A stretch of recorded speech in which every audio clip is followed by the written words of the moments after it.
નમસ્કાર મિત્રો, હું એડવોકેટ ગોપાલ ઇટાલિયા.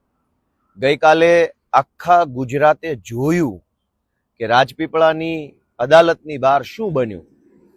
ગઈકાલે હું ચૈતરભાઈ વસાવાના વકીલ તરીકે હું કોર્ટમાં હાજર રહેવા માટે રાજપીપળા ગયો હતો. સૌપ્રથમ તો બે ઘટના બની.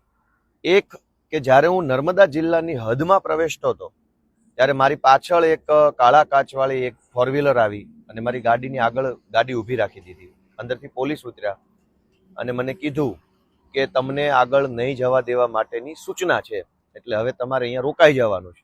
મેં એમની સાથે ચર્ચા કરી કે તમે મને કેવી રીતે રોકી શકશો, હું વકીલ છું, હું યુનિફોર્મમાં છું મારા, અને મારે કોર્ટમાં મારા ક્લાયન્ટ માટે હાજરી આપવા જવાનું છે. ચર્ચાના અંતે નર્મદા જિલ્લાની હદમાં તો જવા દીધો, પણ જ્યારે હું રાજપીપળાની અદાલતે ગયો ત્યારે ત્યાં હાજર પોલીસ અધિકારીએ મને અંદર જવા દીધો નહીં. પોલીસ અધિકારી મને નામથી પણ ઓળખે છે, ચહેરાથી પણ ઓળખે છે, એડવોકેટ તરીકે પણ ઓળખે છે અને બધી જ ખબર છે કે આ વ્યક્તિ કોણ છે.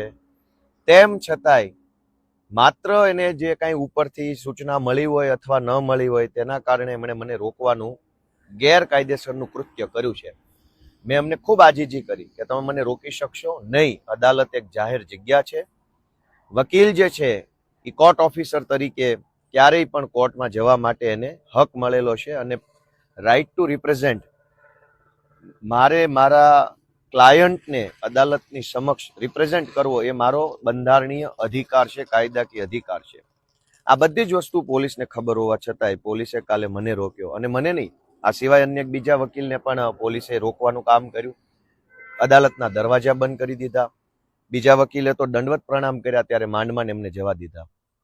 આ સમગ્ર ઘટનાની સૌથી પહેલા તો હું જે બાર એસોસિએશનનો સભ્ય છું, મેમ્બર છું, એવા ગુજરાત હાઈકોર્ટ એડવોકેટ્સ એસોસિએશન એટલે કે ટૂંકમાં ઘા, એ ગુજરાત હાઈકોર્ટ બાર એસોસિએશનને મેં મારી લેખિત ફરિયાદ આપી દીધી છે. આ સિવાય ગુજરાત રાજ્યના પોલીસ વડા DGP એમને પણ મેં મારી લેખિત ફરિયાદ આપી દીધી છે. આ સિવાય બાર કાઉન્સિલ ઓફ ગુજરાત, જ્યાં તમામ વકીલોની નોંધણી થયેલી છે અને વકીલોની સંસ્થા છે, એને પણ હું મારી લેખિત ફરિયાદ સાંજ સુધીમાં આપી દેવાનો છું.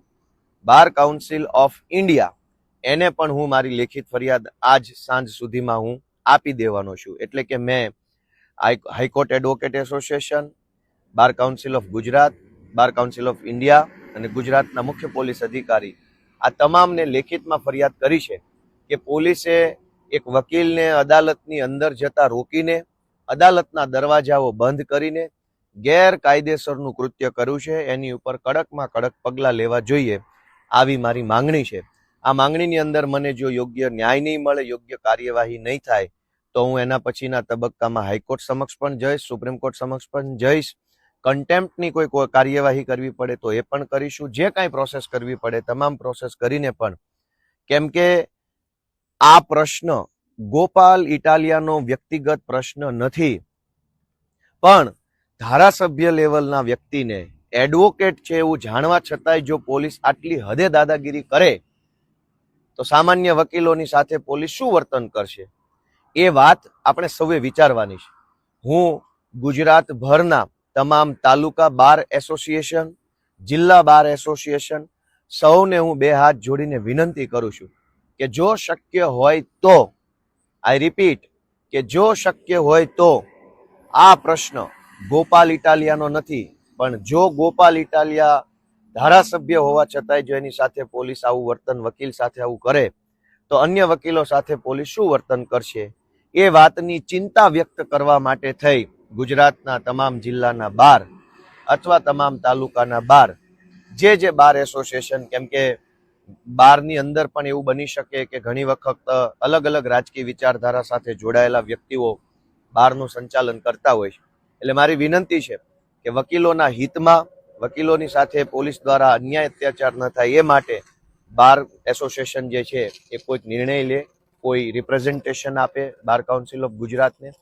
અને એક ધારાસભ્ય તરીકે હું એ વાતની પણ બાંહેધરી આપું છું કે આ ઘટનાને પણ હું વિધાનસભાની અંદર લઈ જઈશ.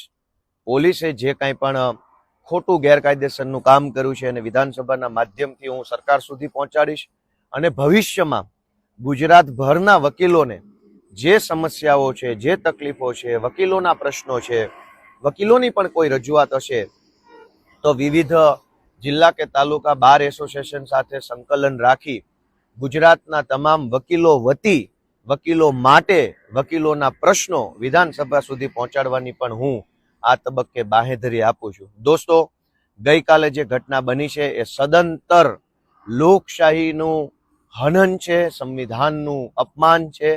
આટલી હદે અન્યાય, અત્યાચાર અને તાનાશાહી થતી હોય છતાંય જો આપણો આત્મા ન જાગે તો પછી હવે શું જોવાનું બાકી રહી ગયો? હજુ કયો અન્યાય, અત્યાચાર જોવાનો બાકી રહી ગયો છે?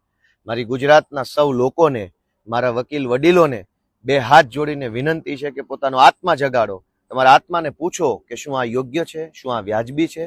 તમારો આત્મા જાગે તો આત્માનો અવાજ સાંભળી અને ક્રાંતિની દિશામાં આગળ વધો એવી વિનંતી સાથે જય જય ગરવી ગુજરાત.